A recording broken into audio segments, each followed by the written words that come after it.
HCBS Workflow. So without further ado, we'll just jump right in to the presentation. Again, as we usually do, just to go over quickly our housekeeping. These slides, if they're not already posted on the mctac.org website, will be posted shortly. So please feel free to go to the website and download those slides. Also, the questions that we are not able to address today will be reviewed and incorporated into our Q&A document that we have on our website as well. And as a reminder, the information being presented today is as current as of today. So we just wanted to make sure that, especially for the future references, that that's clear and folks understand that. So just really quickly, I think by now most individuals know what is MCTAC, but just a 30-second quick overview for those who might not. MCTAC is Managed Care Technical Assistance, and we are contracted by OMH and OASIS to provide technical assistance to all behavioral health providers. And our overall goal is to prepare and assist providers with the transition to managed care, Medicaid managed care. We have a number of partners that are represented on this slide that help us with this contract and this program. So what's today's agenda and what are we going to cover today? We've done the introductions and welcoming remarks and so forth. What we want to do is really talk and focus on the expedited workflow that we're going to present, but we also just want to quickly cover some of the other aspects of the HCBS services and so forth. That includes, of course, in regards to the specific assessments that need to be done. How does an HCBS provider, obtain authorization and so forth, and both of those. And again, we'll talk more in a little bit.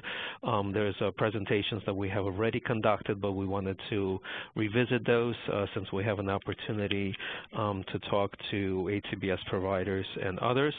The main focus, of course, will be the expedited adult behavioral health workflow, and we also want to inform folks in regards to our tools that's available, and of course leave time for Q&A. In regards to the Q&A, we would ask individuals to chat them in through our chat box, which should be located in your right lower corner. And we'll try to get to as many questions as possible. All right. So just to take a step back and again review some of the presentations and webinars we have done. So one, we talked about the assessments that are specific assessments and not done by the health home. This is when the HCBS provider receives the referral and sees the individual. The managed care, of course, will do the level of service request and work with the health home care managers to obtain that. However, when approved and if approved, the behavioral health HCBS provider receives the referral and has up to 3 assessment visits or 12 to 16 units within 14 days or up to 14 days to really provide a more specific, in-depth assessment for that particular HCBS service. And the goal there is to really, come up with and determine the scope, durations, and so forth for the individual. When that assessment is conducted, one of the pieces that would follow, of course, is the individualized service plan. Again, just to underscore, there's a plan of care that is conducted and put together with the client and the consumer. That's called plan of care. That's worked with the managed care company and so forth. This would be an individualized service plan that every HCBS provider would have to do based, of course, on their specific assessment. And then the HCBS provider would submit an authorization request form to managed care company, again, identifying frequency, intensity, and duration. And in the next couple of slides, we'll talk about that authorization form and actually show you the form that has been put together.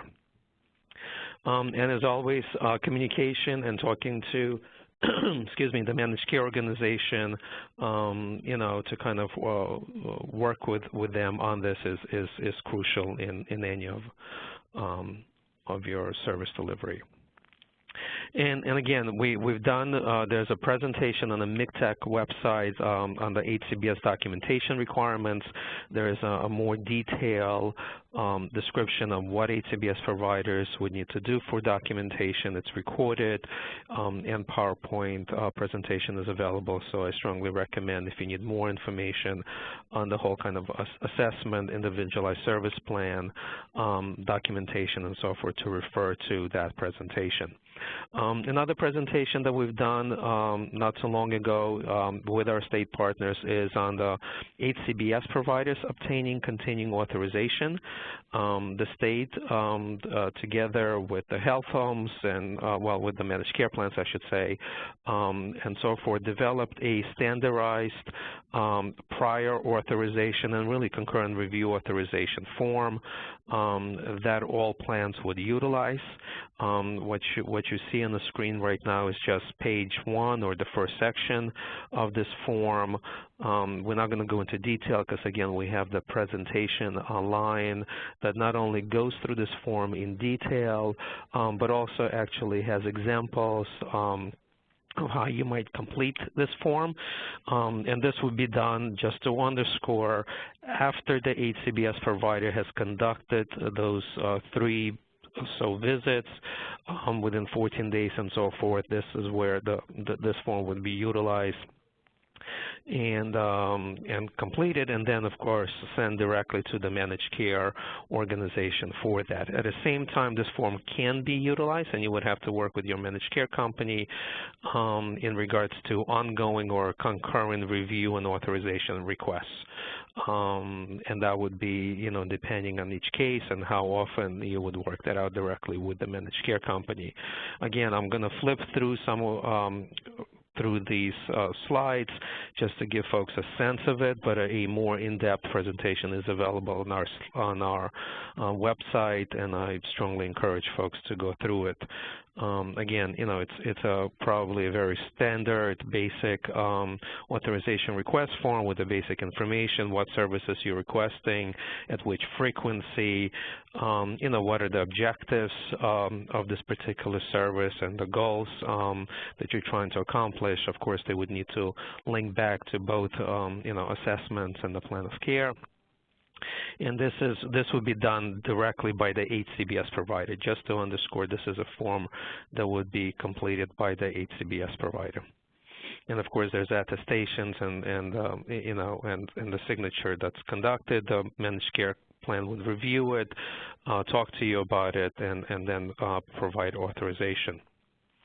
So that's, I know it was a quick, you know, overview, but again, we just wanted to step back for a moment. We want to inform everybody that these webinars and information is available in more detail, and reminding folks that, you know, how this process works.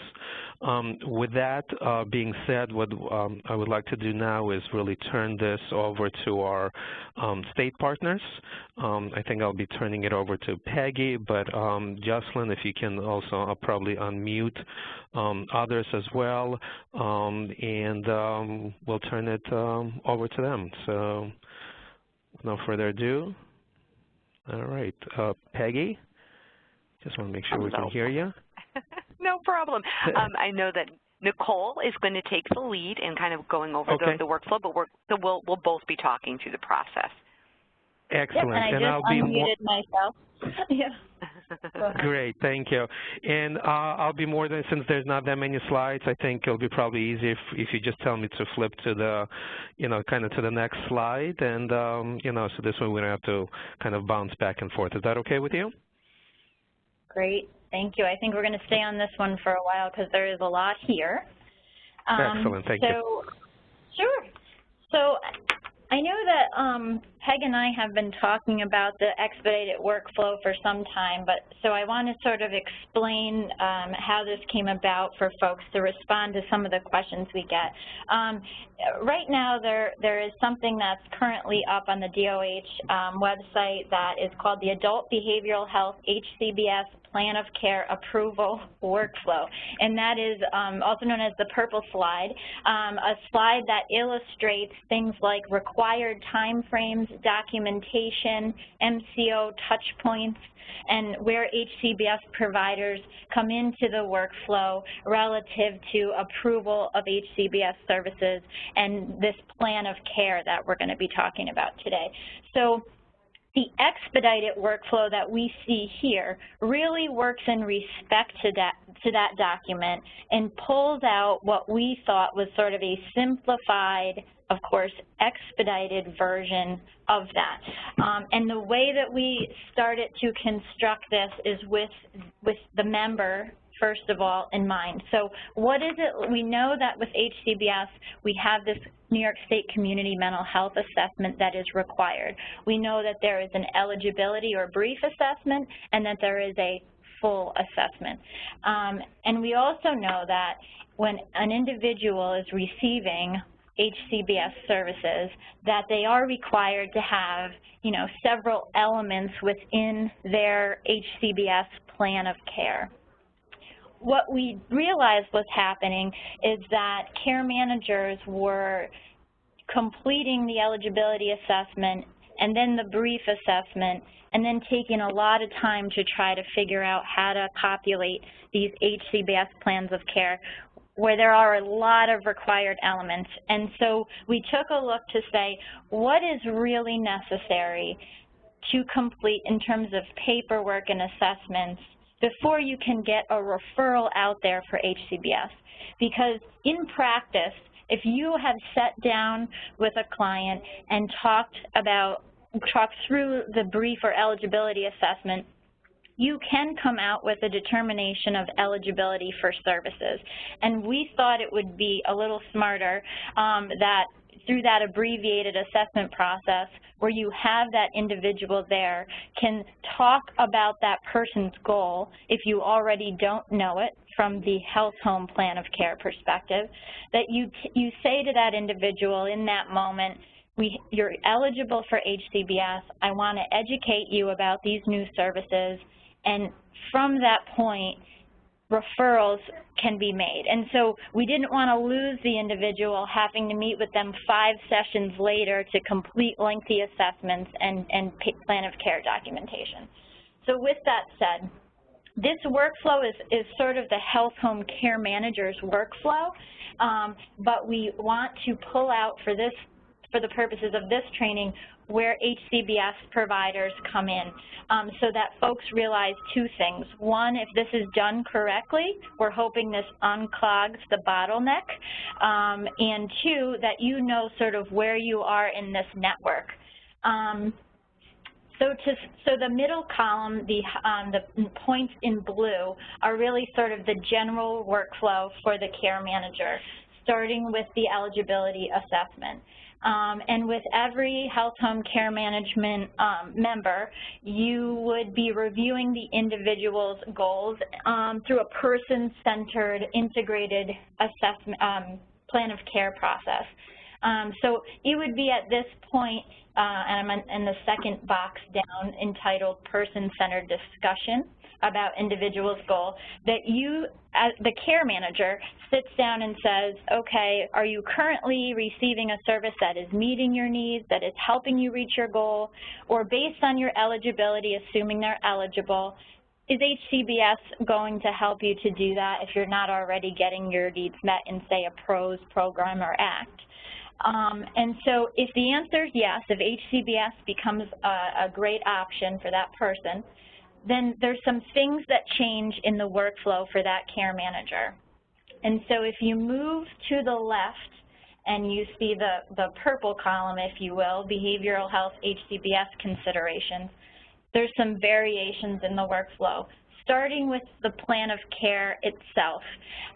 So because there are required elements unique to HCBS services, Some health homes have one integrated plan, which is our preference, and other health homes are sort of using an addendum or an alternative HCBS plan of care to be sure that they've captured all those federal requirements.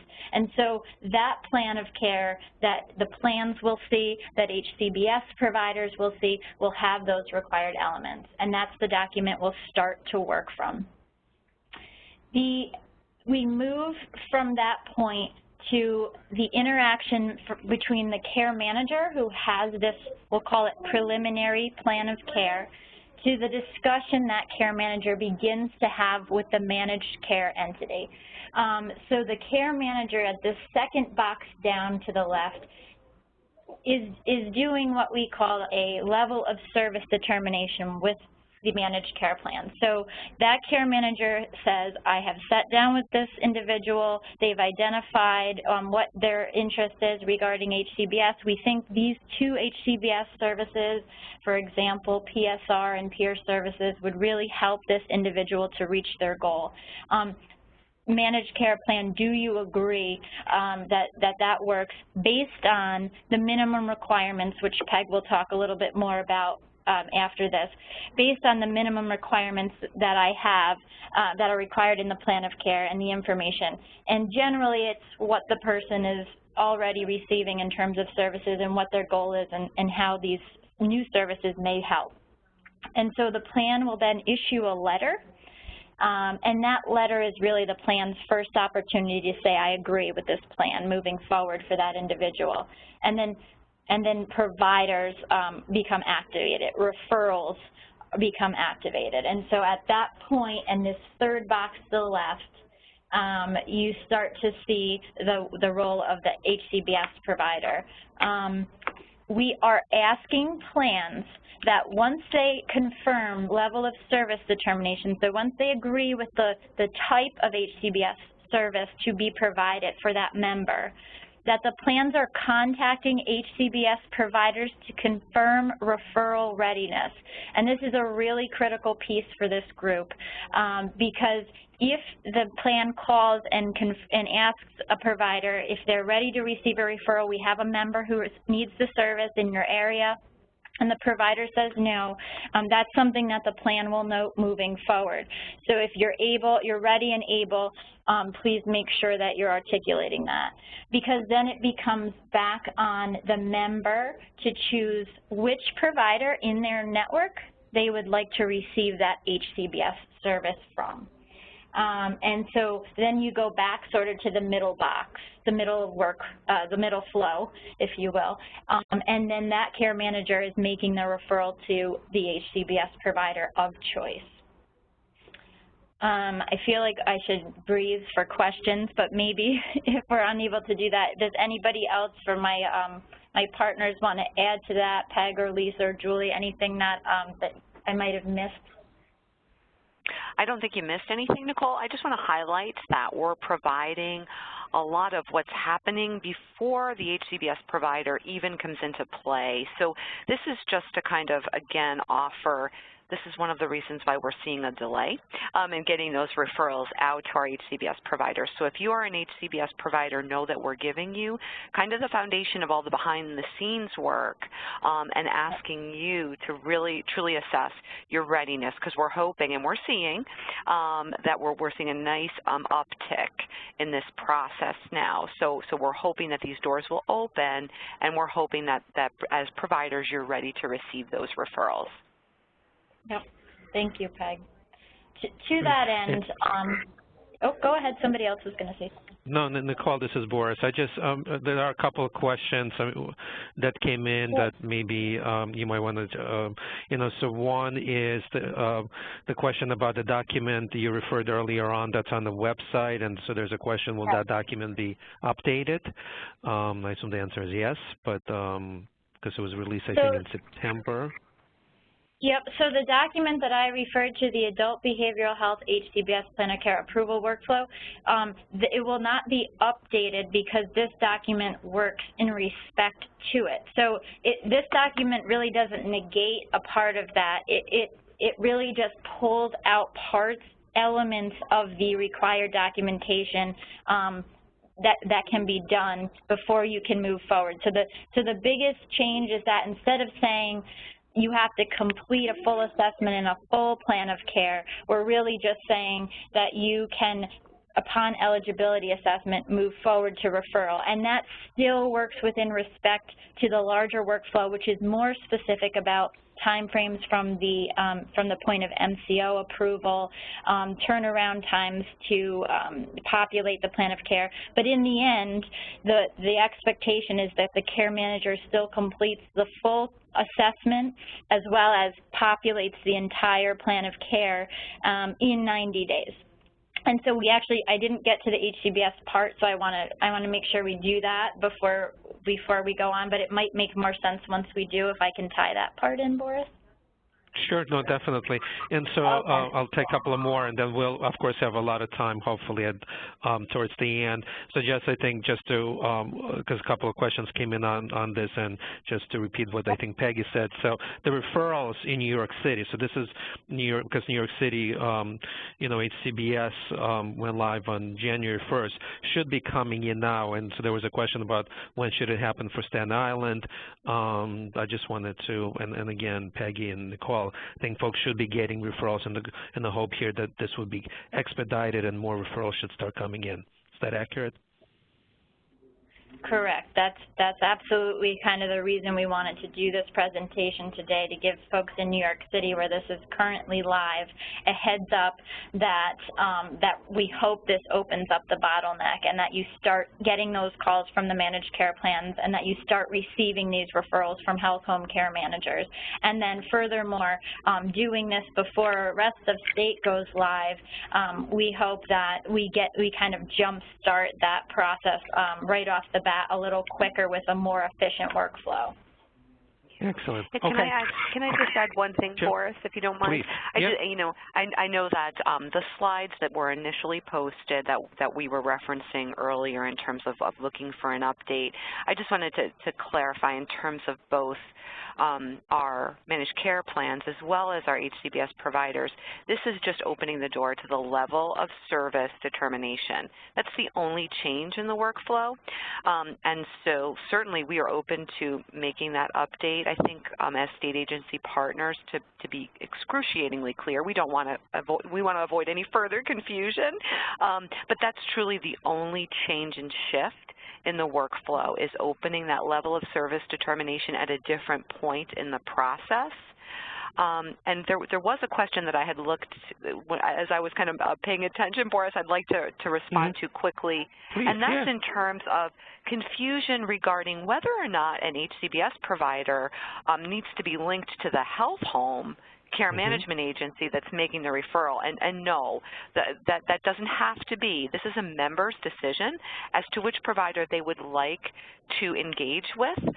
So it is true that HCBS providers should be contracted with a managed care plan directly. That's exactly correct. And that's why it's so important that our plans know that you are ready to receive referrals, because they're going to be taking a look, they're going to be making some phone calls, and they're going to be providing the member with 2 to 3 options so that they can choose for those referrals. Yep. Excellent. Great, thank you. Okay, so again, we have more questions, and we'll get to them later. Just, I thought, as Nicole said, it probably was, a good place to pause for a moment, take a couple of questions. Nicole, do you want me to go to the next slide, or you still need to cover anything on this particular one? Yep, I just wanted to complete sort of where the HCBS provider really comes into play here before we go to the next slide. And so right now for folks, I'm looking at the left-hand column, the last box that says the behavioral health HCBS provider completes admission assessment and completes their own individualized service plan. And so just to note for folks that where we left off before taking some of the question are that the referrals would be made, and then the care manager is making that referral. So that's that's the HCBS provider's first interaction with that care manager. And when that happens, what this last box to the left describes is that that's when the behavioral health HCBS provider kicks in and starts their own assessment process.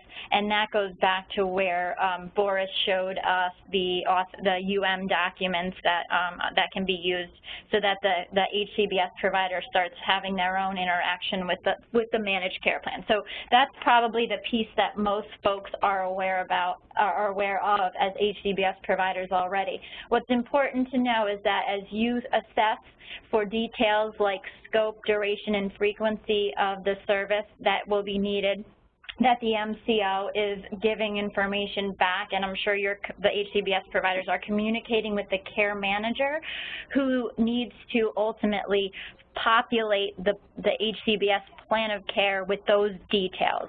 So the plan of care is not really completed until the HCBS provider gives the feedback around the details of how often you'll be seeing that individual in the scope, duration, and frequency. And so once all of those elements are a part of that plan of care, that's really where the MCO comes in, and they take a full look at that member's plan and make their approval of that plan. And then, of course, over time, we just say the box to the right really kind of, the two shapes to the right really illustrate what the ongoing work is. So as members' needs change, that will be attended to.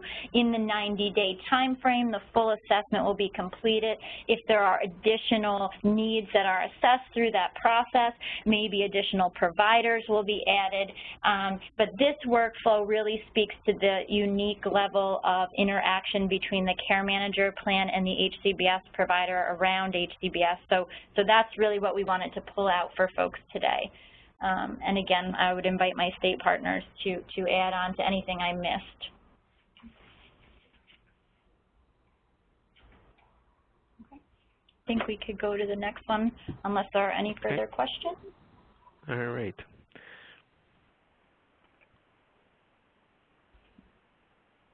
Okay. Peg, did you want to? Okay. Sure. And I think this just is a narrative version of the lovely picture workflow we've just walked through, just highlighting kind of those key areas of focus where the health home care manager comes in, and then where the HARP managed care plan comes in. So the goal here is that the health home care manager is maintaining that, I call it the holy grail. That is the person-centered behavioral health plan of care. And they are charged with making sure they get that eligibility determination out to the plan so that they can get a decision around level of service determination so that the referral doors can open to you, the HCBS provider. And their focus then is also to make sure that they're maintaining in that, again, that holy grail, that plan of care, that person-centered plan of care, the member's goals. What are my goals for recovery? What are my wellness goals? And then really linking specific HCBS services to that recommendation. So in terms of the provider's focus in working with the health home care manager, that's a level of communication, not to be onerous or burdensome, but to understand that as part of the member's plan of care that's being, approved and finalized between the health home care manager and the managed care plan lives your individualized service plan. So as a provider, you're focusing on doing that initial assessment with the member when they come to you for services, and you're helping develop that individualized service plan over the course of those visits that are now authorized as a result of that level of service determination. And so in that time frame, up to 2 weeks, there is that opportunity to start to consider how often will we need to meet with this individual, and for how long, so frequency and duration, and what's the scope of the service we're going to provide, and how does that align with the goal. So this is meant to be a very integrative process. But again, the home and community-based service provider will be working directly with the managed care plan in terms of utilization management for the scope, frequency, and duration. At the same time, you have your health home care manager as a resource. So if you have questions or you want to be sure that you're making that level of connection to that member's goals, or just updating if there's any changes or distinction, that health home care manager is a resource to you as well. Nicole, did you have anything else you wanted to add? Yeah. No, thanks, Peg. Okay, moving on to the next slide. Sure. Okay.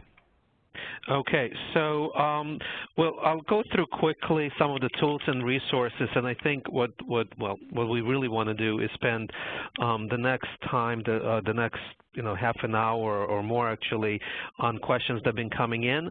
But one of the pieces we wanted just to remind folks, and those who might not be aware of, that at the MCTAC website, that's mctac.org, that there are a number of tools that we believe, and so far we got very positive feedback, that could be helpful. So, we get questions on who do I call at the managed care company, or how do I know which managed care companies cover which areas. So we've been working with all the plans throughout the state and developed something called the Managed Care Matrix. We strongly recommend folks take advantage of it. It's an interactive tool that literally gives you the state map, and you can either search by county, by plan, and so forth. And as you kind of drill down into each particular plan, there's a lot of information that the plans have provided us with who to call and on specific issues or specific questions, everything from contracting to utilization management to HARP and HCBS and so forth. So strongly recommend. There's a billing claims tool that we just developed that's very technical and specific for billing. We also have a frequently asked questions that, again, working closely with the state, that's available, and it's also an interactive tool. And as more questions come up, we'll keep updating that tool where you can highlight and browse through different questions. In a decision tree as well, to kind of trying to kind of figure out who is eligible, how do I determine who's eligible for what services and so forth. And we're in the process of developing a charge master as well. So strongly recommend on this. Again, this is just a sample, or this is how the Matrix tool looks on our website. As you can see, you can search by county or by plan. You can actually click on each of the counties as well. Then it would list the region if you select a region, which is divided by the RPC regions. And then if you select the plan, this is just, as you can see across the top, some of the tabs that we have: the contracting, utilization management, credentialing, and so forth. So strongly recommend, and of course just our information in regards if you have any questions, and again the repeat of our website. So what I'm going to do now is flip to, and I know Jocelyn has been copying and pasting and trying to take down all the questions that have been coming through. And so there have been a number of questions. So if I can again just repeat in regards to the whole HCBS specific assessments and authorization.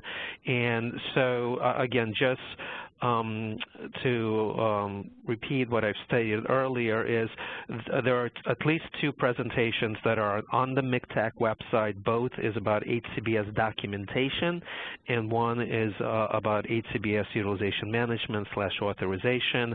Those are the two presentations, webinars, and so forth that are recorded that will give you more information in regards to both the HCBS specific assessments and the whole authorization process for the HCBS providers. Just to underscore, there are no state-designated or state-mandated HCBS-specific assessments. During that presentation, there's discussions and recommendations about what providers should be thinking about should be in the assessment, but it's really up to each HCBS provider to develop specific and appropriate assessments, but we believe that presentation is very helpful in thinking through and kind of trying to figure out what you would put in those assessments and how you would do that, because we get a lot of questions on are there mandated assessments that we have to do and so forth. And again, in the authorization form, there's questions about where do I get the authorization form. It's on the OMH, I believe, website. Each plan has to use that authorization form for HCBS services. Again, it's very specific for HCBS. And what the plans have done is they have put their logos and kind of made it more there in a sense that it looks, that it gives you information on where to send those forms and so forth. But the questions and the details of the form is the same across the board. So I just wanted to kind of because there were a number of questions on that as well that came through. So if folks can, if the Peg or Nicole want to jump in on anything, I'm going to try to kind of quickly go through the numerous questions that we got and kind of start going through them. Sure.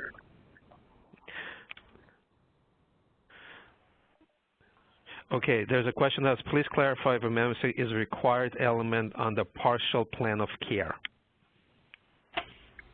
If what was a required element? I'm sorry? A member's signature. Does the client need to sign off on the partial plan of care? Yes, so the plan of care with the minimum requirements needed for the level of service determination. I'm thinking that's what that's pointing to. Yes. And so, yeah, so I believe that they do, and I'm just looking up here, and Peg, you can correct me if I'm wrong. I believe that they do, and I would say that they should, because that sort of gets the ball rolling on the goal that the member has. I'll also say that we'll go back and look at, I want to go back and look at the full plan of care, because the member's signature, which we get these questions a lot about, it's a critical piece to show that the managed care entity that the member has been offered choice of services. So conceptually, a level of service determination can be done without specifying which provider it is. So let me come back and check on that, unless Peg or Julie can say for sure. But I want to say we might have a little wiggle room there. I'm just pulling out my purple slide here. Sure. Yeah. So, and the other thing to consider as well is that the eligibility assessment can be done telephonically. So that's why that's sort of an important question, and I want to just make sure we're absolutely sure of that. Yep. Okay. Yeah. Let us follow up on that, Boris. If no one else is jumping in with an answer on that one. Sure, no, not a problem. Yeah. Yep, go ahead. Yep. No, it's always complicated, right, when you're on the phone to do this. So I wanted to just follow up that there is a little bit of wiggle room in terms of the signature for the initial service determination, because again, there's a telephonic eligibility assessment. That's one caveat, and the member is in the process of finalizing, loosely using the term finalizing, because we know that it's a dynamic document, this plan of care. One of the caveats here is that within the authorization form, so when the HCBS provider is completing their authorization form, one of those questions is, did the member have choice here, and agrees to receiving these services? And so that is that's kind of the fail-safe in terms of making sure that member choice is included in this process. So Nicole will give us the absolute final, because she'll look up the letter of the law, but that has been our understanding. Gotcha. Thank you.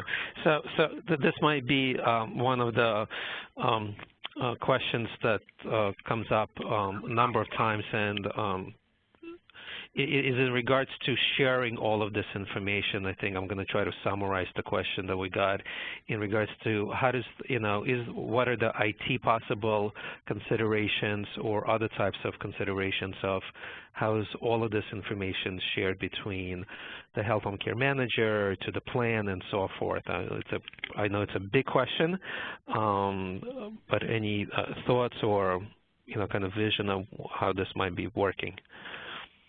Sure.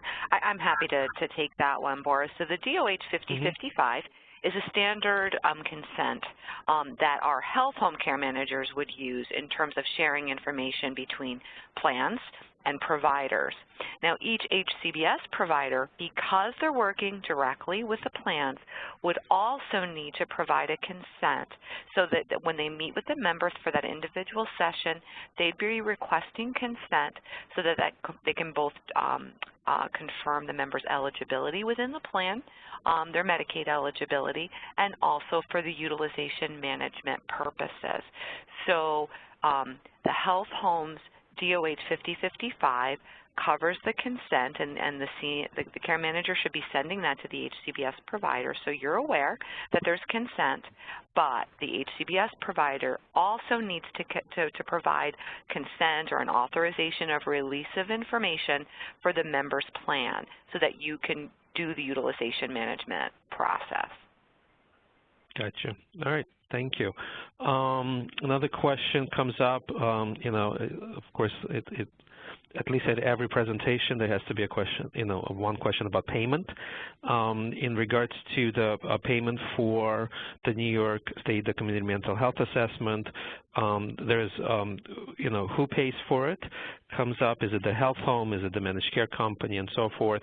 And I think there's a couple of questions in regards to, full versus brief and eligibility, I should say. Kind of related together. Sure. I can also take that if you'd like. Yeah, please. So in terms of payment for the assessments, whether that be the eligibility assessment, the brief, or the community mental health assessment, also known as the full, these again are being administered by our health home care managers, and that billing process is between the health homes and the plans. So the HCBS provider need not be too concerned about that. If this is a health home care management agency specific question, we have a lot of continued information in detail in terms of that billing process and some upcoming changes around that, and we'll be continuing to talk about that during our biweekly webinars on Wednesdays, as well as our Health Home Managed Care Work Group, which we have on Tuesday the 17th. So in terms of billing for HCBS providers, that is going to be done kind of in a standard billing process is my understanding, but if we have a plan on board here that would like to discuss this, happy to kind of pass that over to them, but they would be submitting their claims directly to the plan and then reimbursed by the plan accordingly. Gotcha. Yep. Great, thank you. A couple of questions in regards to just some of the timing. One is, when does the clock start ticking in regards to kind of the 3 visits, 14 days? Is it the day somebody sees the client for the first time? Is it the day of referral? And somewhat related question, what happens if the 3 visits cannot be done within 14 days and might need to be extended to determine frequency, scope, and duration? So I'll just throw that out there. A couple of the questions just came in. Yeah, that's a really good question, and it's a question that our plans have been asking. So whether that comes from a plan or provider perspective, I think it's a real life issue. So, there's lots of scenarios, and in a perfect world, the quicker you can engage someone in services, the better, right?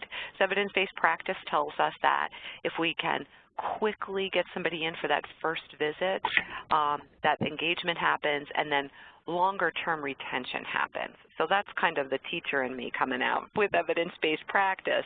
The flip side to that is there are also complications and challenges sometimes, especially when you're dealing with a vulnerable population. So, some of the plans have had really strategic conversations in terms of, do we put a time frame in? Do we create an open authorization each plan is going to handle this differently. And at this point, there's a standardization process that is in conversation, but what we've heard overwhelmingly is that the plans are interested in providing a little more leeway, especially early on, because they realize that as the doors open here, there might be some challenges.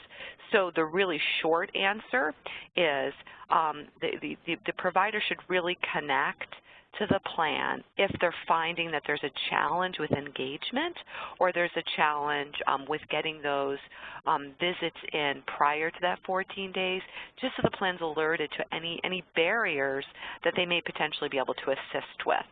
Just also keep in mind, however, that if any of those barriers are related to transportation, HARP members do have a non-medical transportation benefit, and the health home care manager can assist with that.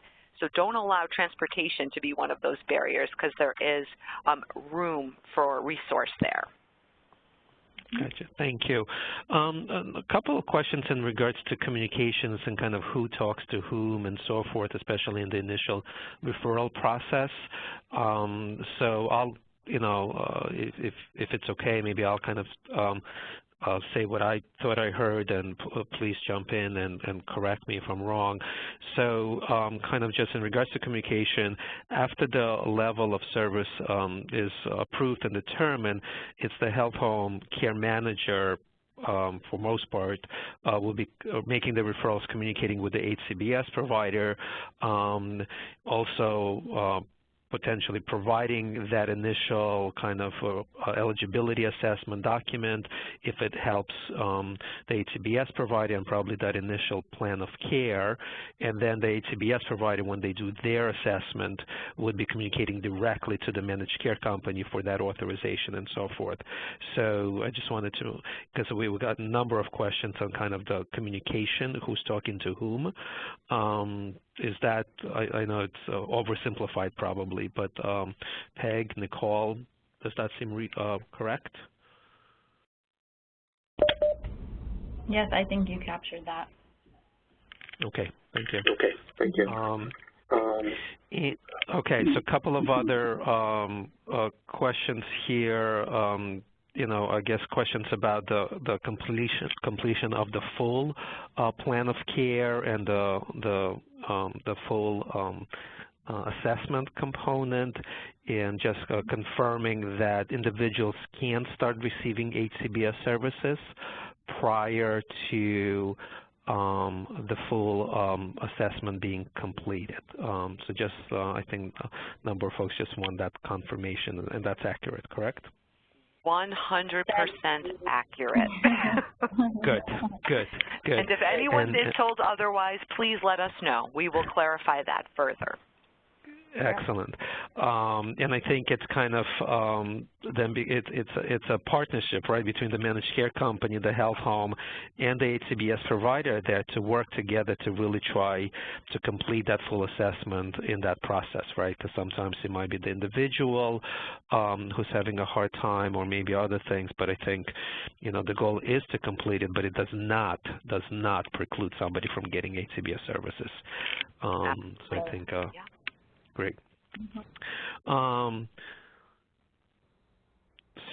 there's a question that if the client declines HCBS, I guess it probably means declines HARP, does the eligibility screening assessment still need to be completed?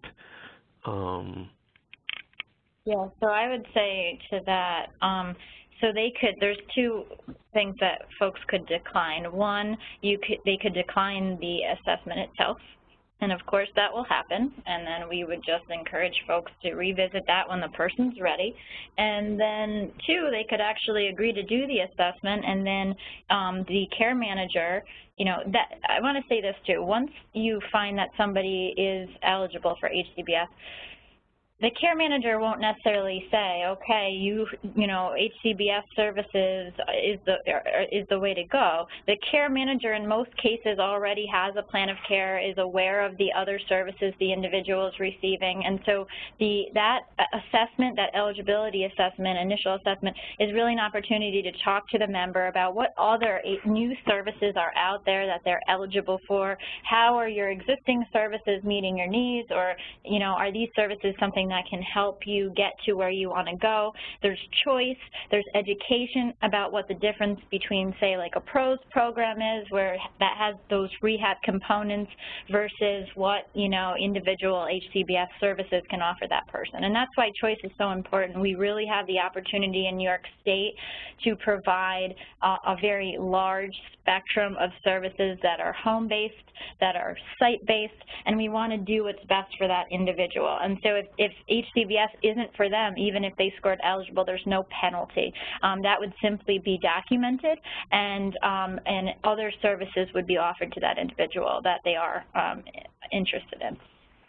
Yeah, I just want to add, you know, two pieces here. So there, if a member chooses to opt out of a HARP plan, then eligibility for HCBS isn't part of their benefit, and I think that's another key piece.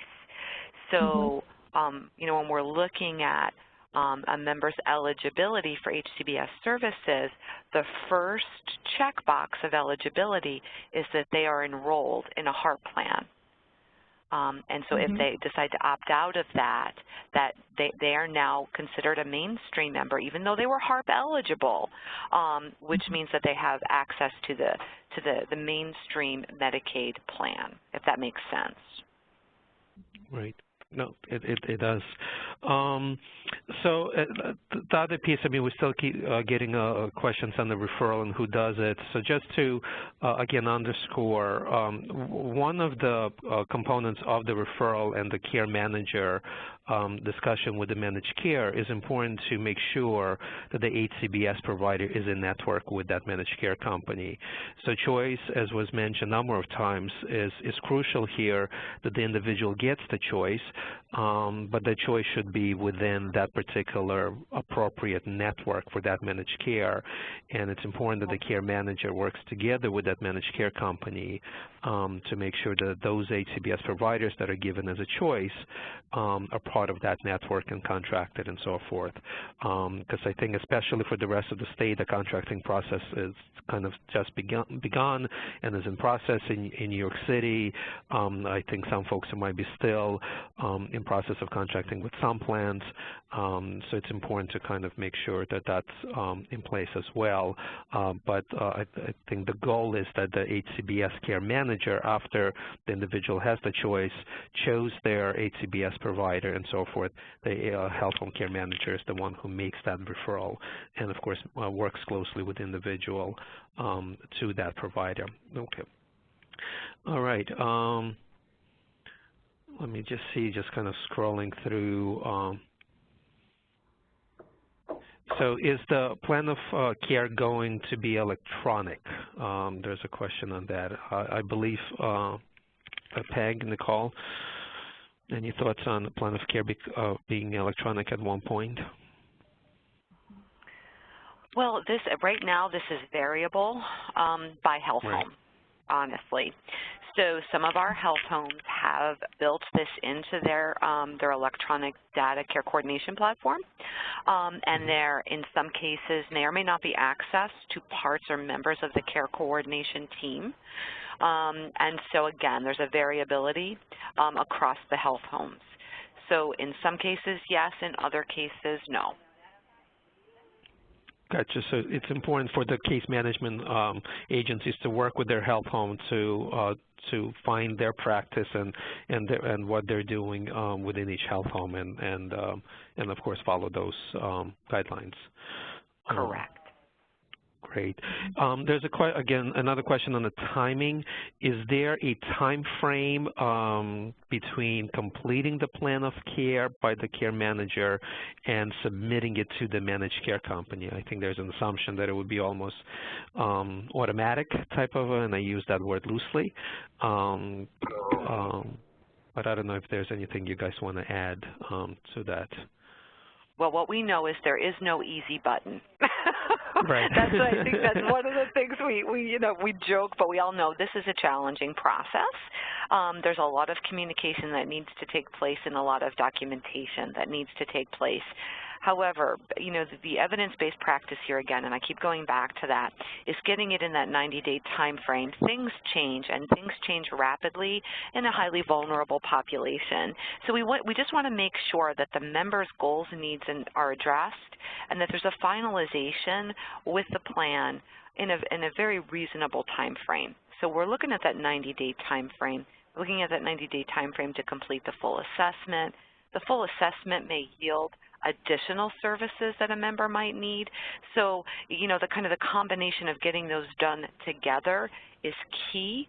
Now, the health home care manager is going to be looking to our HCBS providers to assist with kind of helping the member kind of sit through this assessment process. It's a challenging process to sit through, but the ultimate goal then is to determine, are there additional needs? The plan's role is to offer additional information that can help develop that fully integrated plan of care for finalization.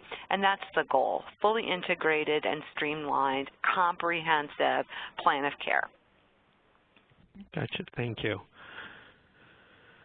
All right. Let's see what other questions we have here.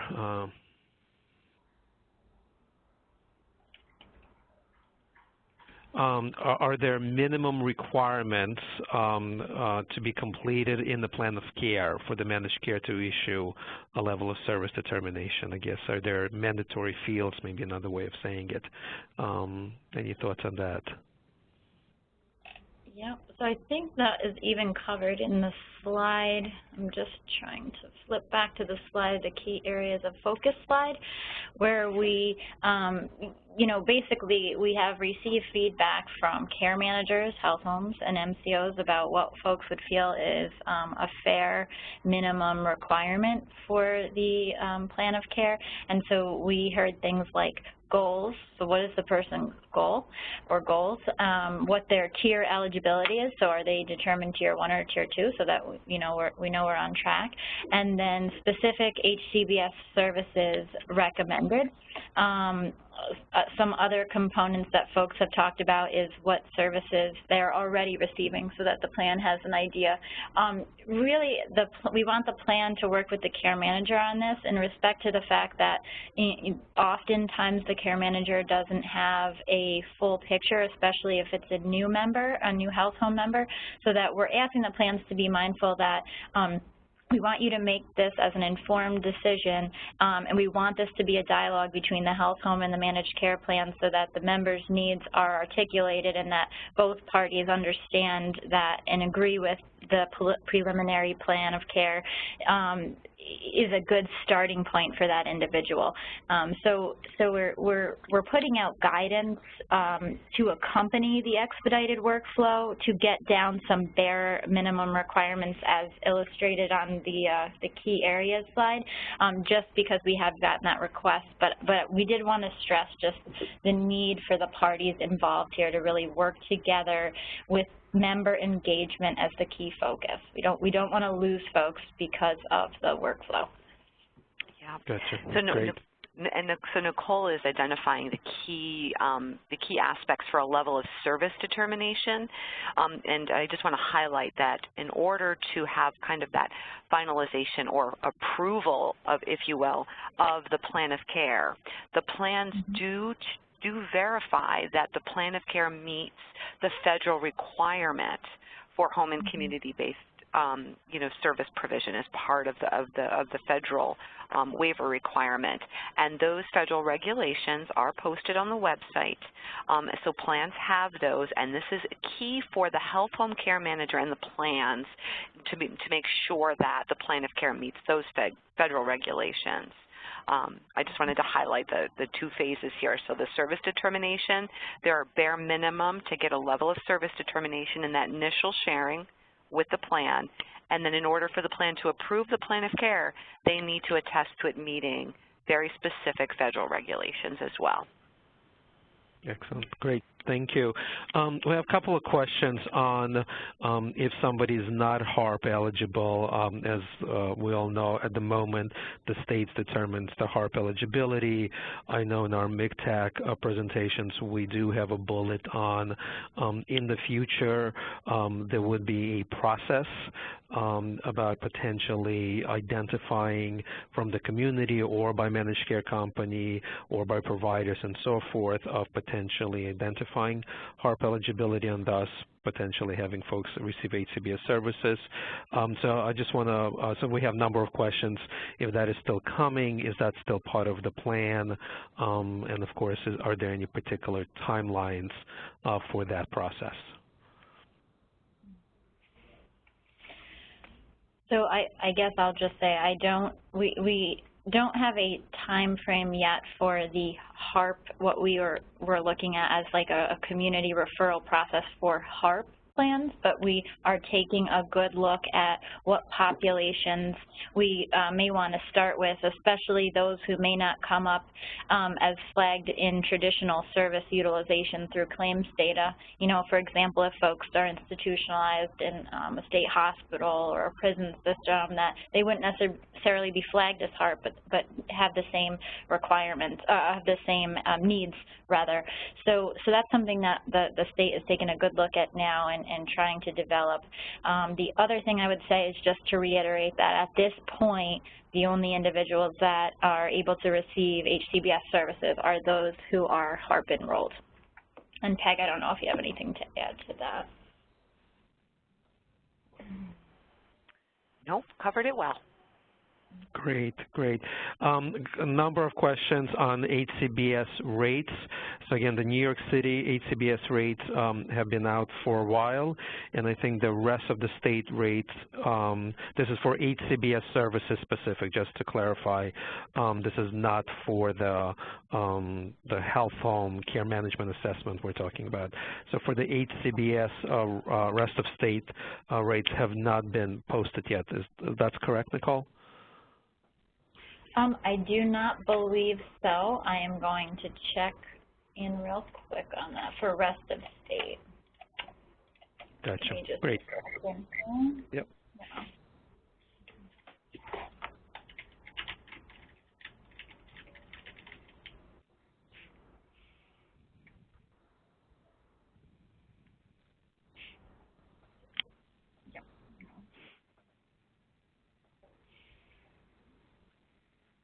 Yep, but I just want to make sure I get back to you on that so I have the most updated things happen weekly here, so I don't want to say they're not when I know that they've been in the cooker. So let me just confirm and I can follow up, but we shouldn't hold up the rest of the question. Great, thank you. And that's why in the beginning we always say the information is as current as of 11:37 a.m. Exactly. So, because I know, yes. Right, because things do change and get updated. There is one question that came in. I just wanted to make sure you know, folks hear it and that the state has an opportunity to speak to it, because there's a question that says, I have heard that there are payments required from HCBS to the health home for referrals. Is that correct? That would be like a referral fee. I have not heard that before, but you know, it's a little, I hope that's not the case, that health homes are charging a referral fee, but just wanted to make sure we address that if there are rumors about it. But that is correct. I assume there are no referrals fee. Yeah, no, I am not aware. I've never heard of that. And I was on double secret mute. Okay. I was going to say, Peg, I'm sure would like to comment. No, absolutely, that is not accurate. So if that, you know, is the case, please feel free to contact me directly about that, and I will definitely look into it. Great, great. Just wanted to make sure we covered that. Absolutely, absolutely. Good. And there's a question about, you know, I think we use the word care manager and care coordinator interchangeably. I think that's, you know, I think there's probably somewhere a technical distinction between the two. But there's a question about is that really the same person? Or when we say care manager and care coordinator, are we talking about two different type of individuals? I'm usually referring to those interchangeably. Right. Yeah, I think, but point well taken. We need to get very consistent with language, and I think we refer to the person, the health home care manager, as an HHCM in a lot of our written documentation, but definitely we use it interchangeably. Right. Couple of questions in regards to how does the plan of care and those individual assessments match up or duplicate and so forth. So I don't know, Nicole, if you want to touch base on it, because I know we get quite a few of those. One, there's the concern that, is this a duplication of the kind of the plan of care or reassessment, and if it's not, what are the links between two? Are there certain elements that should reappear on the HCBS provider side that also appear on the plan of care side? So hopefully I'm making myself clear, but I'm trying to kind of condense a number of questions about that. Okay. So I think I know what you're asking. The first thing I heard is, maybe what we often hear, a question from health home care managers about the paperwork that they're required to do. So we always remember that health home care managers are not only serving HARP members, they're serving people who are not in HARPs. So, so that there is, health home required documentation, including assessments and even a plan of care. So what we've been trying to explain with the quote-unquote HCBS plan of care is that the only reason for the distinction really is about, I apologize for the siren. The only reason for the distinction is really because the HCBS plans of care have very specific federal requirements attached to them. Luckily, they're all pretty intuitive regarding, informed choice, being person-centered, asking about, how do they, is their housing something they are comfortable with at the time. So it's pretty intuitive and may already be in many of these health home plans of care, if you will. So what we hope is that there's one integrated plan of care, and that when the individual has HCBS services on their plan of care, that all those requirements are there. So the state has issued guidance in the form of a checklist, what those federal requirements are, and also in the form of a template, because folks did ask for both. We're going to be going through and doing a training that I think will be really helpful for a lot of folks. And we started this, we've done it at least once, but we want to archive it and get it out there, which is a sample plan of care template for HCBS, so that you can actually see what the required elements look like and how we formulated questions to meet those elements, and so that folks will be able to use that. And so again, we hope that there's one integrated plan of care. From a technical standpoint, we understand that health homes in some cases already have their plans of care embedded in their electronic health records that may or may not include these elements, all of the federal requirements for HCBS. So in those cases, health homes may be using two plans or an addendum, but we're actually trying to get some more information from health homes about that now. Yeah, I want to just kind of add to that, Boris, if I may.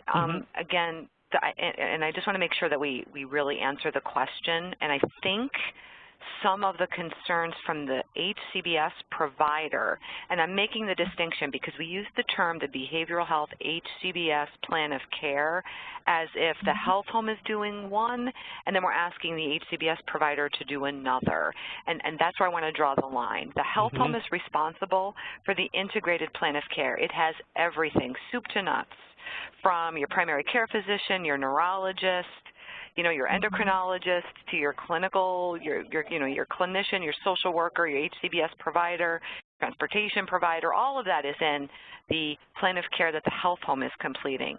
For the HCBS provider, for the psychosocial rehab, specialist, you're doing an assessment of what is the specific goal and domain area that you're focused on, and what is the individualized service plan? How often are you going to meet with a member? what is the goal, and then what are the very strategic objectives to meet that goal. In essence, that is exactly what your managed care organizations are looking for in terms of utilization management. But the HCBS provider is developing the service plan, what you use to do the work you do, how you know somebody's achieving their objectives, and if not, what are the barriers? What do you need to do differently? Do we need to add some objectives? Maybe we're successful. We're moving on to a more advanced goal now. So the process is about what you as the service provider is doing, and so I like to make the distinction between an individualized service plan, which is part of day-to-day operations in most provider language, versus the plan of care, which is in the seat of the health home care manager. So I just wanted to try and make that distinction so there wasn't a thought that the HCBS provider had to kind of reinvent an entirely different plan of care. Gotcha. Thank you. That was very helpful, both Nicole and Peg, because, again, we got a number of kind of questions. How does this work together? Are we reinventing it, redoing it, and so forth? So hopefully that clarifies. Not sure if this is for Peg or Nicole, but there's a question in regards to the individuals who chose not to be part of the health home, the HARP individuals who opted out of the health home. Is this the same process? How does this change or amendment do anything for those individuals, if anything at all? Mm-hmm. How does the expedited workflow do anything for those individuals? Is that the question? Correct. Okay. Peg, do you want me? I guess take a first shot at it. Yeah, sure. So the expedited workflow really doesn't have anything to do with that issue as I can see it. So what I will say is that if an individual is a HARP member and has refused health home but is interested in HCBS services, then that is a particular challenge in that the health home care manager is really the entity who is doing the assessments, who's able to do the assessments, who's working with the HARP plans, and who is part of this workflow as you see it. There is some discussion that we've had months back, and since then we've been really focused on the people who are wanting HCBS services and how to get them to those folks. But there is some conversation we've had, and we will continue to have even we've talked about it at the Health Home Managed Care Work Group, that there's some room for this idea of an other designated state entity providing the service of assessment and then ongoing plan of care development. And the challenge is really that as you see the workflow, in order to really help folks link to HCBS, it's not just that assessment needs to be completed, but that the care management process over time plays a role as an individual's need changes. And so we're sort of tackling as state partners, how to address that. But one of the things that we've been messaging for folks is that really your health home care manager is a really important part of helping you get access to these services, because that care manager really is the connector. They're the boots on the ground connection. They're helping facilitate referrals. And so we're trying to do some education for consumers out there about what these services are, what all these connections are really about, and why do you need a health home care manager to get HCBS? What does that mean? How is health home a part of the HARP benefit package? I think there's some consumer education we could be better about as well, and we're looking into that. Great. Yeah. All right, thank you. So there's a number of questions that came in, and I think it's important to underscore that even though the expedited process now allows for, one, the referral and the services for HCBS to begin after the eligibility assessment is done and the level of service determination is approved and so forth, and the authorizations are obtained, that the full assessment still needs to be completed. And the reason I say this is because we've got a number of questions about specifically saying if the services can start, after the eligibility and the level of service determination, why do we still need to complete the full assessment? assessment, or do we still need to complete? And I think it's important to underscore that it still needs to be completed. And Peg and Nicole, would you like to jump in and add anything else? So thank you for reiterating that it does need to be complete. What I would say is if folks who asked that question haven't been in and looked at the eligibility assessment and the full assessment, that would be helpful to do so that you can see what specific elements you get out of one versus the other. The brief or eligibility assessment does just that. It determines eligibility for HCBS services. And so what we were very focused on in the expedited workflow is that as soon as that eligibility requirement was flagged, that we acted on it if it was appropriate, and we didn't want to have to move forward. That does without when we knew eligibility, but we still had some continued assessing to do. What does that continued assessment do? How does it benefit the care manager, the individual? It pulls a lot more information about the individual's life goals, their living situation, their medical conditions, their risk factors, their substance use histories, social relationships, environmental, and so on. And so what we've heard from care management agencies, we had some folks pilot the assessment before we started to use it, is that even when care managers have been serving individuals before doing this assessment, they actually pulled more information from them and learned more about those folks after completing the assessment. So this is sort of our real opportunity to get a full integrated view, comprehensive, and so that still has to be done in the 90-day time frame, as Boris mentioned, and the understanding is that we'll continue to populate the plan of care with this information so that we're making sure we're really addressing that individual's holistic needs. Okay, excellent, thank you. There was a question on the kind of the rural exception, or I guess maybe in general, if there are less than two, or basically if there's only one HCBS provider in a geographical area and somebody otherwise would have to drive for 2 hours to another provider, is there an exception to always putting 2 or more HCBS providers as a choice? I guess it's probably more of a rest of a state question than New York City, but maybe even in New York City. Any thoughts on that? So I'm sorry, I actually just got pulled out for a second, but I think I caught the end of that, which was factors around the time spent in travel for rural areas, and that some providers will only have one or two HCBS services at all. Right. Is that correct? Right. Okay. Right. And so is it a question of what does the care manager do about offering choice, or is it a question about? Okay. Yes, I think it's a choice question.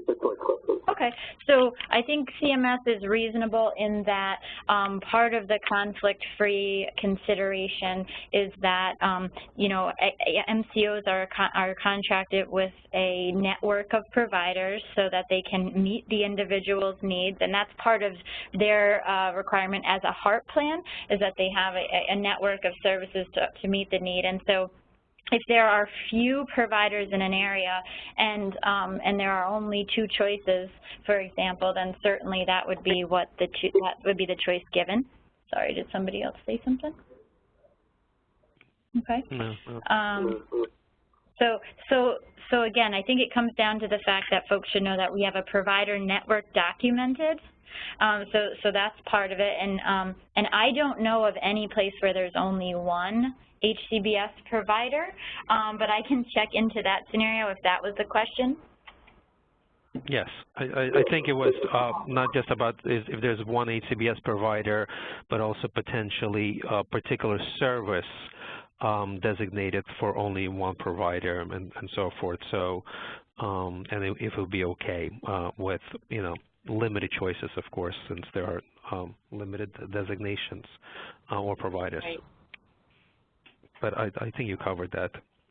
Okay. let's see. We'll take another question or two because we're starting to run out of time. And let's see if a couple of thoughts here. Again, we're still getting questions on about how often do plan of care have to be completed. I know we talked about 90 days, but I don't know but it's also not just every 90 days. I think, just to reinforce that, of course, if there are significant changes in somebody's healthcare status, both behavioral health, physical, and so forth, that the plan of care needs to be updated sooner. Is this the question, I guess, about 90 days? If the 90 days are missed, do HCBS services stop, or is this just a guideline, or is this an official kind of, if I miss my 90 days, I can't continue with the services? Question.